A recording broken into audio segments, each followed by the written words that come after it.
You've got to move different if you want different. Hello and welcome to the Toy Talks podcast. My name is, of course, Toy Washington. And today I wanted to talk to you guys about a video that I saw a few weeks ago. And I'm sure most of us have seen it already. It was a young woman. She was clearly in the office. I think her name is Gracie. And there were 3 members of staff who were white. And 2 of them decided that they would make Gracie into what can only be described as an object of fascination, as they began touching and cooing and oohing and ahhing as they touched and were fascinated about the texture of her hair. And another member of staff was like, have you never seen, I can't remember the particular word she uses, but for the purposes of this podcast, have you never seen black hair natural before? That type of thing. I watched that video a few times and I actually got into a conversation with one of my friends about her perception, because I know that sometimes I can be really strict in my approach and sometimes quite rigid. So I always seek to have a more balanced view by speaking to people who I value their opinion. One thing that was unavoidable was how uncomfortable that I felt, and my friends felt, and just people in general on Twitter was on uproar about how it must have felt being in a situation at work. And I think what was more uncomfortable was watching Gracie's facial reactions, where she clearly looked uncomfortable. She didn't look comfortable. She didn't say anything. She just moving her head from side to side depending who was touching her hair. So then a lot of the things that came up on Twitter and other social media platforms is, why did she let them do this? And, oh, this is disgusting, and da. But something that I never really saw was providing Gracie with, or anybody watching who's been in that situation, a practical approach to dealing with that.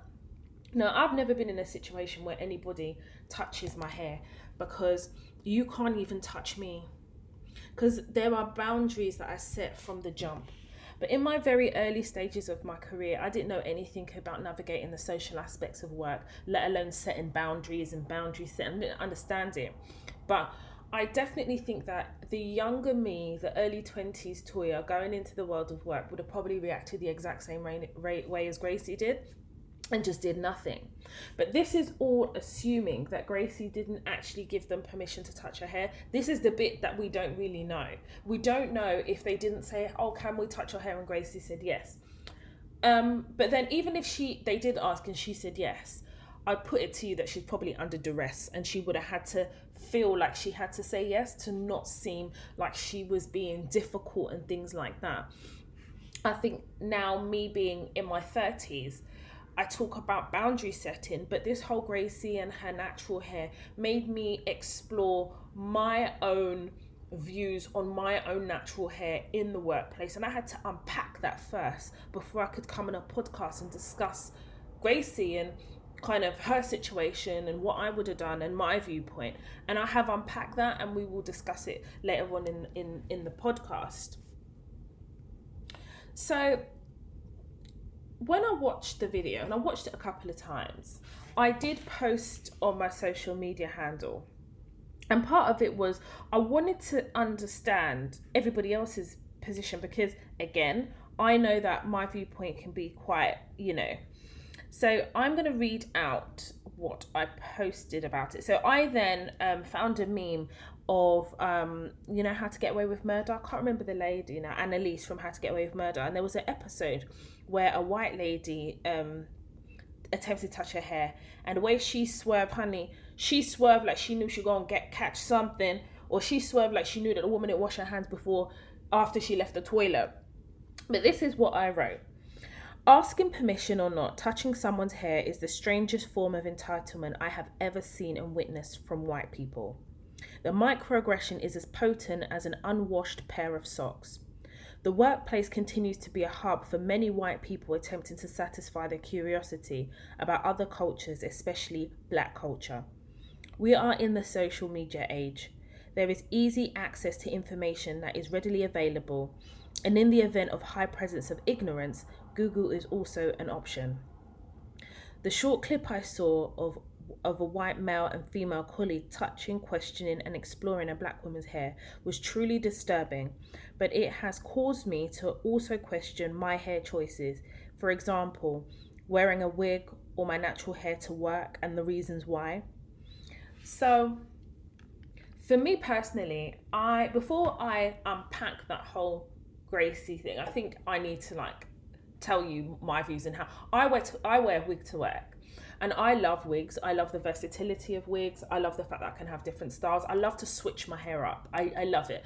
I'm very proud of my natural hair. I shaved off my hair. I went all natural a couple of years ago, and I'm obsessed with shaving my hair, dyeing it blonde or whatever it is I want to do.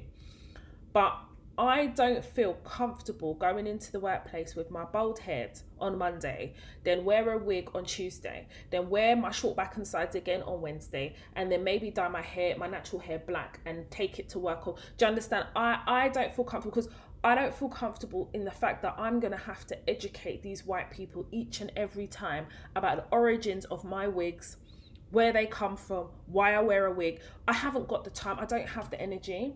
And I know I'm not going to be nice about it because I don't understand why I should be placed in a situation where I have to explain it. So it is just easier to wear a wig and be done with it. It really is just easier. But as we enter summer, I don't really want to be wearing wigs. And I probably am now going to have to think about wearing my bald head, because for me, I just want to be comfortable. And it comes down to being comfortable and saving time. The natural hair activists and all that is wigless will always come and now start telling me all of this, and I don't really want to know. I feel comfortable in who I am, and I feel comfortable in self. I know who I am, and it's because I know who I am. I know that I don't have the patience to entertain the ignorance of white people who are constantly trying to explore my blackness by putting me on the spot and interrogating me, and I don't have the time. I really, really don't. And I feel like with white people, they generally in the office don't recognize boundaries. So I feel like going into the office and changing up my hairstyle gives them a reason to not recognize boundaries even more. Whereas I've set my boundaries very clearly, and I'm not going to put something in place or do something that's going to get them excited enough to think that my boundaries no longer exist. And it's a selfish way of looking at things, but it's about me in that situation. Now, I definitely feel as though my hair is expressive. If I am feeling a certain way, I know that I wear certain wigs, and I love that versatility. We're living in a social media age where Google is everything. Like, there is nothing I can't find on Google and YouTube. And yet, white people see it as our responsibility as black people to educate them. And as a black woman, I'm not educating you on racism. I'm not educating you on my hair choices. I'm not educating you on black culture.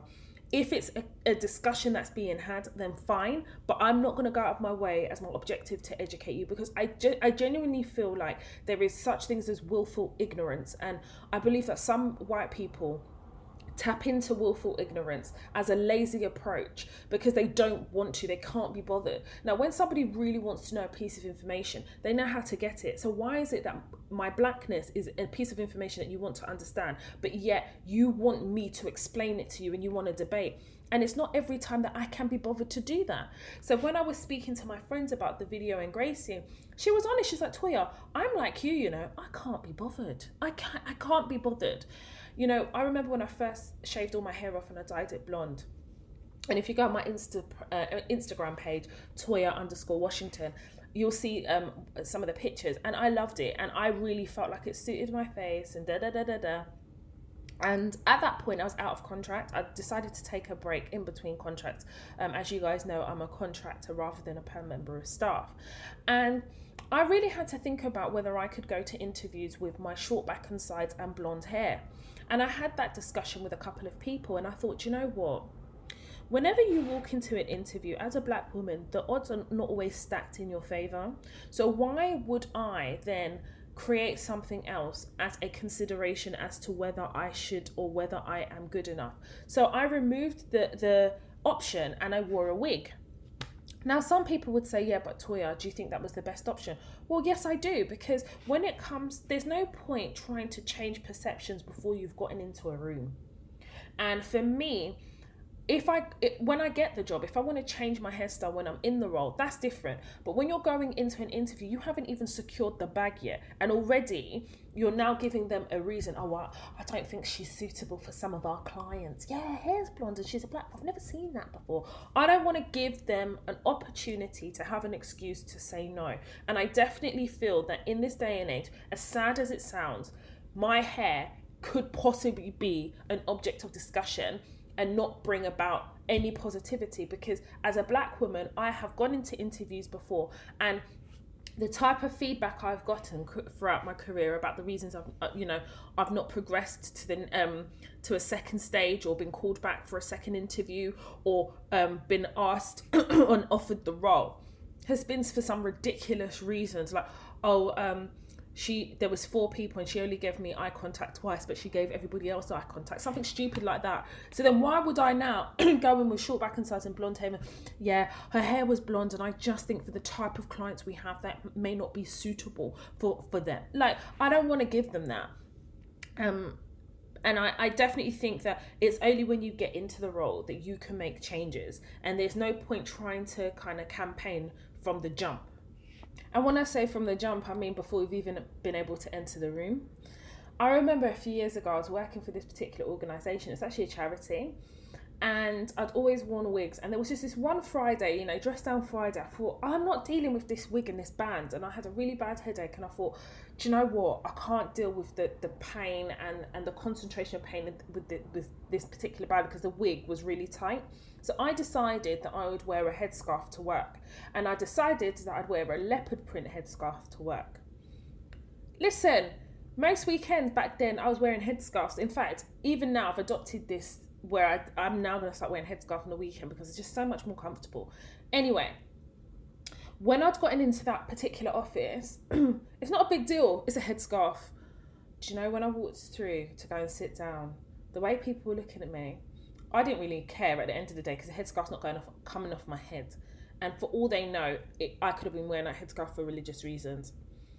And my line manager at the time, she was like, "Oh, Toy, you're wearing a scarf today?" I was like, "Yeah." Okay. And then she walked off.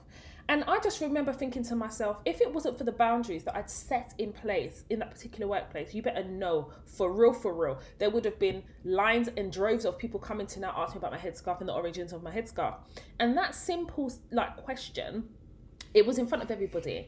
And if you think about it, there's nothing wrong with that question. But if you unpack it, it is aggressive in its tone. The microaggression that you can't quite put your finger on, but you know. I mean, what is the big... If I choose to wear a headscarf, what's the problem? It's dress down Friday.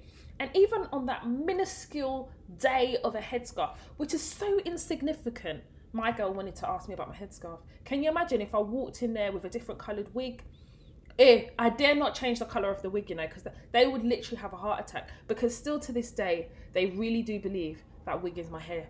And I'm not here to shatter dreams, come and tell them that the tooth fairy's not real. I'm not here for... I cannot be bothered, to deal with the umming, ahhing and cooing and the shock value that will come out of telling them the truth. This is the type of ignorance that they need to deliver themselves out of. I'm not doing it for them. Now, to the video that has caused a lot of conversation and basically has been the reason why I decided to do this particular episode on the Toy Talks podcast. So, Gracie.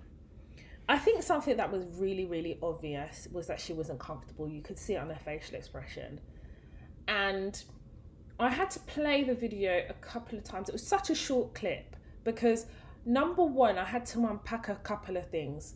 The first thing I had to unpack was the person that decided to snap this and record this, because I think it was recorded on Snapchat. And I was actually concerned that this person, and I understand to an extent that they thought, right, I'm going to record this and draw awareness to it. But in that situation, when you can see Gracie is not comfortable, whether she's provided her permission or not, the fact that you're recording this, you're complicit in what is happening here. And what is happening here is objectifying a black woman because of her hair. Because of her hair. But if a white woman walks into the office after years of long hair and decides to buzz cut it off, I'm telling you, people will talk about it for 0.5 seconds and it would be on to the next topic. But because it's a black woman and because our hair is different, because our texture is different, it's literally like looking at it, going to a circus. I felt so uncomfortable as a black woman, and it almost legitimized further why I cannot be bothered to kind of upset the status quo. They think my hair is a 3/4 length bob, straight. Think my hair is that, because anything other than that is going to cause me to educate you in such a way that you, I know, are not going to receive, but you are going to know I'm irritated. So I think that I didn't like the fact that there was somebody recording this, and at no point did she think maybe I should step in. But then the question is, how could she have stepped in? Because the real issue here is Gracie and what she's allowed to happen. So I definitely agree that in those type of situations, especially in corporate America, which works completely different, I believe, to corporate London or corporate UK, insofar as I think that we have a lot more employment law rights that kind of govern us. It's just the ignorance in us not knowing what we can do and how we can do it to protect ourselves. Corporate America is a bit different. And I was made aware of this only a few weeks ago when I was in New York, and I had a conversation with one of my Snap followers that I'd met up with, and she said to me, Toya, you know, you're literally holding onto your job by your fingernails because you're too afraid to go on holiday or maybe take a break, because you don't know if they've replaced you with somebody else. You don't know if they've got somebody in for a short period of time and really like that person, don't like you. So I understand the dynamics of corporate America work completely different, but setting boundaries is universal. For them to feel comfortable enough to touch her hair, now let's assume she didn't give permission for them to touch her hair. I believe that the ability for them to have the courage to touch her hair sits with Gracie. So one may turn around and say, yeah, but Toya, if she had said anything, they would have called her aggressive, because as black women, it's that angry black woman stereotype and da-da-da. You do realise you don't set boundaries in situations when they're happening. You set boundaries before situations occur. You do not set boundaries when situations are occurring. You set boundaries before situations occur. Are you hearing? If you're going to drinks with them, if you're having them lurid conversations with them, if you are basically allowing them to, and I say them, and when I say them, I say white colleagues. If you are allowing them to objectify you in other situations, why do you think your hair will be a situation that they won't objectify? It is your responsibility to set boundaries. So the next question is, how do I set boundaries? Wherever I've worked, and I've said this in another episode, there are certain conversations I don't have. So I've explained that before. So things like politics, I don't talk about politics, But also how I carry myself is how I set my boundaries. Morning, everyone. I don't do individual mornings because I do not have the time. Do you understand? And there will always be one person that maybe will not respond in the way I like, and then that will set my tone long. You just throw a big good morning, and let whoever wants to catch it, catch the morning. I do my work. I'm always focusing on delivering. Yeah? I'm always known as the person that delivers. Toya says what she's going to do, she delivers over and beyond. So I'm respected for the reason why I was employed, first and foremost. Don't get it twisted. I kiki and ha-ha with the best of them, but they know where to draw the line with me. And sometimes through that kiki and ha-ha-ing, there's always that one person that tries to overstep, and I check them in front of everybody. I'll give you an example. So there was one time us were all laughing and joking, and but this particular guy had made reference to my weight because I put on a bit of weight. And I said to him, well, I may have put on a bit of weight, but your head is probably the same weight as my whole body. And everyone started laughing. Now, I know that, yes, you know, what he was trying to say. And I used the joke to masquerade me putting him in his place. And when you do that, that serves as an example to the audience that Toya is never going to have this. And that may be so much minuscule to you, but let me tell you something. See, these white people, they're cotton on very quickly. They know how far they can go if you set your boundary. So now, whenever I thought we're joking, they always knew, don't come to me. And for them, it's just banter. Bants, innit? Bants, innit? No, it ain't bants. It's pants. Don't come there with that shit. I don't tolerate rudeness or disrespect. And it's the way you go about it. It's the tone that you use. And I'll be honest, these people, they see a tone in calmness, so I just don't understand it. And sometimes you just have to stand in your truth. And if you know something makes you feel uncomfortable and you don't want to address it there and then, take somebody out for a coffee. I've had to do that before.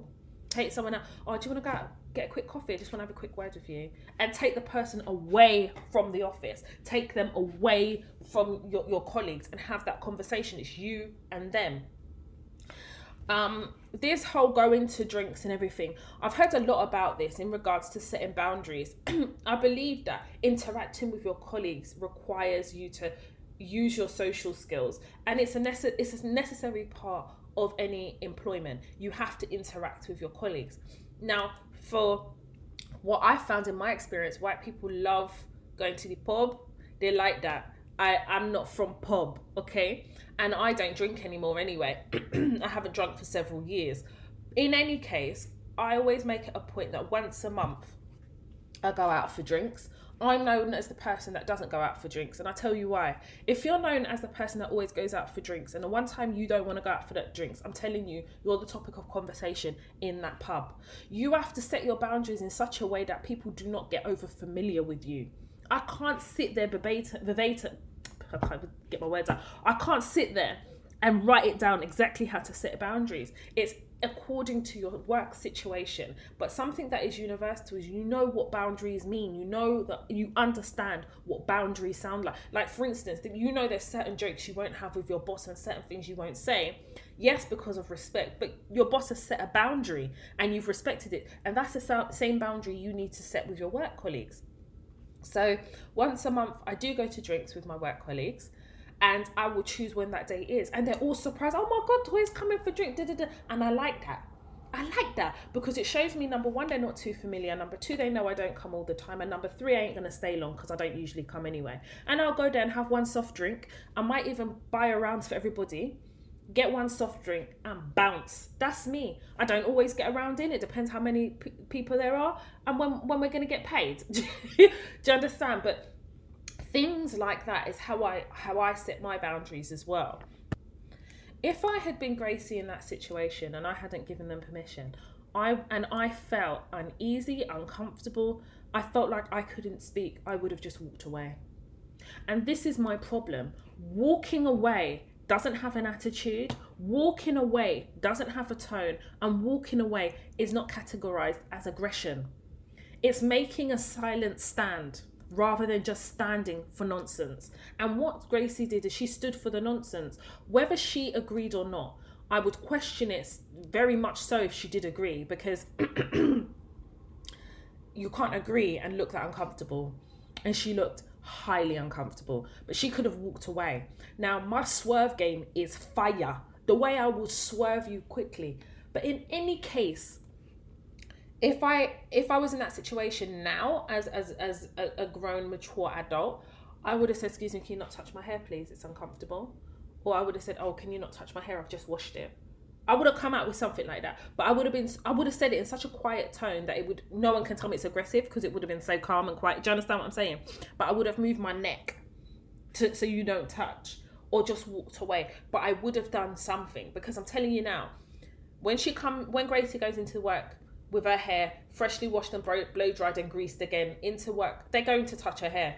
And at that point, if she does anything or says anything, they're going to think, oh, what's wrong with Gracie? Or if she walks away, I'm not saying it's too late to walk away, but she needs to do something if she knows she doesn't feel comfortable in that situation. The bit that I didn't like is on social media where people were there giving their plenty cents, but not giving Gracie or anybody who's been in Gracie's situation or possibly could be in her situation practical advice in what to do. But people are speaking from their mansions or speaking from a position of experience, life experience, but not actually giving any practical advice. Then what you're saying is not useful, and it certainly isn't helpful. Asserting yourself is not confrontational. It's only confrontational to somebody who doesn't appreciate you asserting yourself. Does that make sense? Working in and amongst people who see black women as aggressive, and that is it. And it doesn't matter, in that stereotype, it doesn't matter what you say, how you say it, you are always going to be seen as aggressive. And this is why I always say you have to use the rules and regulations of the office. You have to be aware of the policies that are in place to safeguard yourself. You have to be. So if you know that you are uncomfortable, there's undertones of racism in the way you are being, your hair is being touched, because we're living in a society, especially in the UK, where it's so culturally diverse. But unfortunately for me, I definitely don't understand how somebody can feel comfortable to touch you without your permission. Especially in the UK, like they're really hot on that. And you know, you've got the Me Too movement, you've got all types of movements that are making it even more clear and speaking even more loudly to the fact that unwanted interactions, attention, touching, physical anything is an issue. So if we're in that era, you need to utilize what that era has done for us, and it's giving us a voice, even as black women, to say no, irrespective of what people's stereotypes are. In its extreme case, if you are so uncomfortable, your hair's being touched and you feel paralyzed with anxiety that you cannot address this right now, then you don't. But later on you do. And later on you might call your colleagues into a room and say, listen, you know, earlier this morning, when you were touching my hair, I felt really uncomfortable and I didn't like being the center of attention. I think going forward, you know, if you've got any questions, I can point you to maybe a couple of YouTube videos that maybe you can watch, but can you please not touch my hair? Or just walk away in that situation. Oh, what, Gracie, why did you walk away when we touched your hair? And I just felt really uncomfortable. I just washed my hair and everybody's touching my hair and I just didn't really like the attention. Full stop. It's the way you do things, it's the way you carry yourself. Inevitably, there are going to be situations, and there's people that hold such strong stereotypes about black women that you can't do right for doing wrong, you can't do wrong for doing right, and I get that.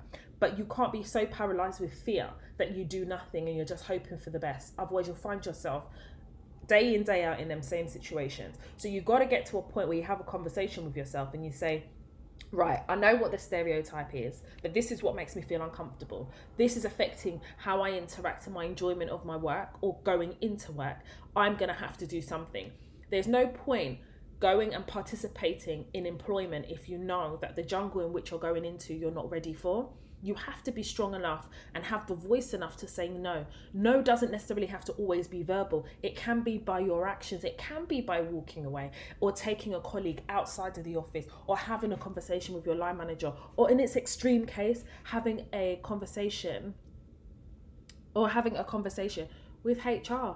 If it really is that bad. And you've got to get comfortable with having uncomfortable conversations, because in not being comfortable having uncomfortable conversations, you're not having conversations at all. And the only person that suffers, my dear, is you.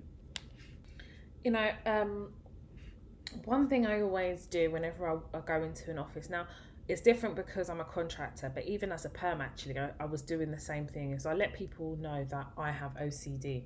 Now, I don't really have OCD in its extreme case, but you know, I do take pride in cleaning my desk every day with sanitizer, you know, the wipes. I take pride in cleaning my phone and everything that other people possibly touch that is on my desk. I take pride in it. And it often is like a running joke, and I don't really care, because cleanliness is very, very important, and personal hygiene is what I take seriously. So where I currently am contracting, I'm the same way. And they look at me like I'm crazy as a box of beans, and I don't care. So a few weeks ago, there's a sales team. So I'm a contract consultant in a particular place, and there's a sales team who I don't really interact with much, because I've worked with salespeople before and some of them are just deplorable human beings. I just choose to keep my distance until I can work out which one is sane and which ones are crazy. But I digress. And there was one in particular, and it's just eggs up, always eggs up in a conversation. And his character, I know, me and him, So where I was sitting, there is a door, and then on the other side of that door, is a toilet. So this man come out of the toilet, because I could see through the frosted glass. He come out the toilet. My man was still zipping up his trousers. So that tells me that he didn't wash your hands, innit? Then as he proceeded to the door, he didn't know I'd seen him through that frosted glass a little bit. I saw him. Then he came towards me. He goes, oh, I don't think I've met you yet. And he put his hands out in front of me to shake my hand. I was like, oh, nice to meet you. Do you think I put my hand out? No. His hand was there and I was just looking at his hand. And I said to him, you just came out of the toilet? And he didn't know what to say to himself. He didn't know what to do. Because your next thing would be like, yeah, I'll wash my hands. He didn't even say that. The way he moved past me like a rat that had got cheese. My man, phew! And these are the same people that want to touch your hair. You don't know if they've washed their hands. Some of them don't even wash their meat. And you want to come and, no, you can't touch my physical body. Do you understand what I'm saying? Don't touch me. And in the workplace, no one has the right to touch you. Your hair is on you. That is yours. No one has a right to put hands on you. And there are some workplaces that do workshops about things like that. Keep your hands to yourself. Even in nursery, they teach the kids them. Keep your hands to yourself. Don't be touching nobody. Personal hygiene for some of our work colleagues, unfortunately, is not something that they consider as important. So as they're there trying to spread their bacteria, they now want to tell me that I am angry or I am this and I'm that because I don't want you touching me. Well, I will forever then be angry because I'm not having it. And if he raised an issue with that, I would say to him, listen, you came out of the toilet, you were zipping up your trousers, and I'm just questioning whether you washed your hands. I would say that, you know. But then I think the older I'm getting, the less I care about the stereotypes, just because I know they're not going to change. What needs to be adapted is my approach. And I definitely feel like I've mastered the approach. I definitely feel as a contractor, there's a lot more leeway because you work for yourself, you're a limited company and you're contracting your services for an organisation. And I recognise that. But even as a perm member of staff, I would still keep that same vim. Always. And it would always boil down to if this guy then went to tell somebody, oh, yeah, she's OCD. Because I've already planted the seed of OCD in their minds. So they already know that if anyone's coming to me with questionable hygiene, oh, no, Toya's really OCD. Sometimes you've got to plant them seeds. Is it manipulation? Maybe.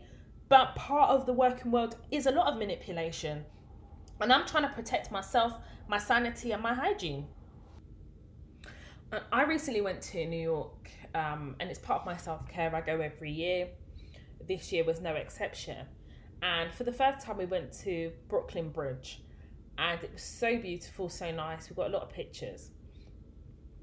And there was this man. There was these two guys, older guys, I would say. And one of them had the camera in his hand.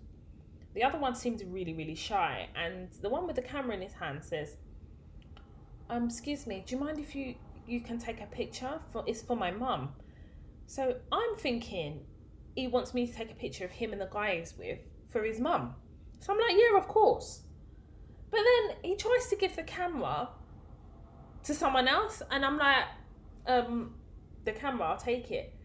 And then it dawned on me that actually what he wanted was a picture of me so he can show his mum. Because I'm the circus act. I'm the donkey. I'm the black woman. He saw a black woman in New York. He has to show his mum because his mum's not used to seeing black people, Abby. And I was like, no, excuse me. No, you can't have a picture. It's when I realised it. Because I don't walk around thinking that that's how people move. I don't walk around thinking that everybody's racist. I give everybody the benefit of the doubt. So to my amazement, I couldn't believe that in this era, we're still now objectifying black people to a point where we need to take a picture to show our relatives back home who are willfully ignorant and willfully disrespectful to black people. Like, that's crazy to me. And I was with one of my really, really close friends, Lisa. And Lisa, a white lady, you know, she grew up in ends. She knows, like, we've had discussions about certain things, and she was really, really, really furious. She was angry, and she goes, I cannot believe it. Like, she was really angry. And I wasn't annoyed anymore. I was annoyed in that moment, but I wasn't annoyed. And I said to her, Lisa, listen, I'm not annoyed anymore, and I can't be angry because even if I lose it with this guy, it's not going to change anything. He's looking at me like I'm crazy. After all, he's the one that wants the picture. He doesn't think there's anything wrong in what he's doing. So is it me now that's going to educate him on the rights and wrongs about what he's asked, or his approach, or the things that he's said, or his prejudice about black people? Is it me? No. In that situation, you refuse, you put the person in your place, and you go about your business. And that's what I did. Now, had it, been a group of people that have said it, I would have reacted in the exact same way. But it's not my responsibility, and I said it to my friend, it's not my responsibility to educate this man about what he's just said. That's not my job. Because if that's the case, someone needs to pay me. But it's the reality, and I think the shock for both of us is that's still very much a reality in many parts of the world. And in America, where it's so diverse and it's so there is racism everywhere. And this man has come with his ignorance, and he's actually, I think his accent sounded Italian. And I've been to Italy before. I've been on holiday there. I've seen black people there. So this is not something that they've never seen before. So why the hell I just don't understand. But in my head, I was like, I'm just not going to unpack this. I've made my position clear. I've cussed the man in his face. I've walked away. Done. It's really hard being one of the only black people in an office, asserting yourself, being your authentic self, and not thinking that white people, non-black people won't have questions. And in situations where you're the only black person, is it your job to educate them? And I would say, no, it's not. If you want to, it's up to you. If you think in educating them will make your tenure where you're working, your employment easier, then go right ahead. But just understand, educating white people about black people is never ending.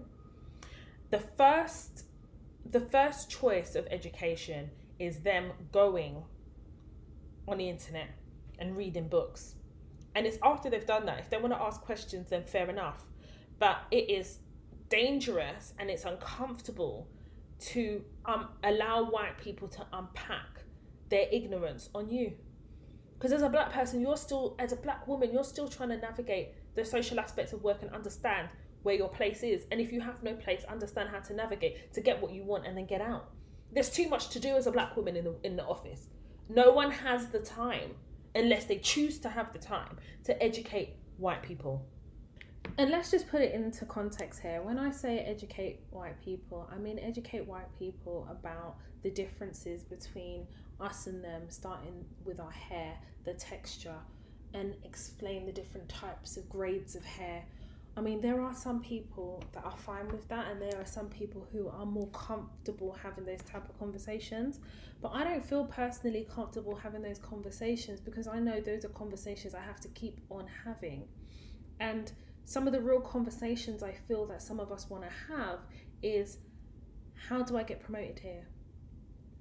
What is the plan for me here in this organisation? There are racial undertones in the way certain managers deal with me. How do we have those open discussions and tackle them? Those are not the conversations people want to have at work, but they want to talk about the texture of my hair and why I have to moisturize my skin. That's some bullshit from my perspective. When I was having the discussion about hair with a friend of mine, we started talking about the consequences that black women face when asserting themselves. And I think sometimes the fear of what those consequences could be stops us and prevents us from asserting ourselves in a range of situations that may occur in work. And the consequences can be anything from being overlooked, promotion or bonuses, to being ignored, being ostracized in the workplace. And then that could lead to anxiety and feeling like an outcast.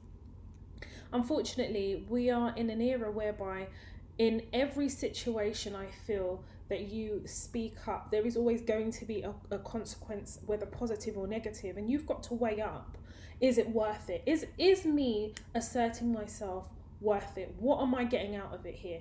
If it's just, I don't believe in asserting yourself just to make a stand. That's pointless, because I believe especially in the workplace, if you're going to assert yourself, there has to be an end. There has to be something that you're trying to achieve.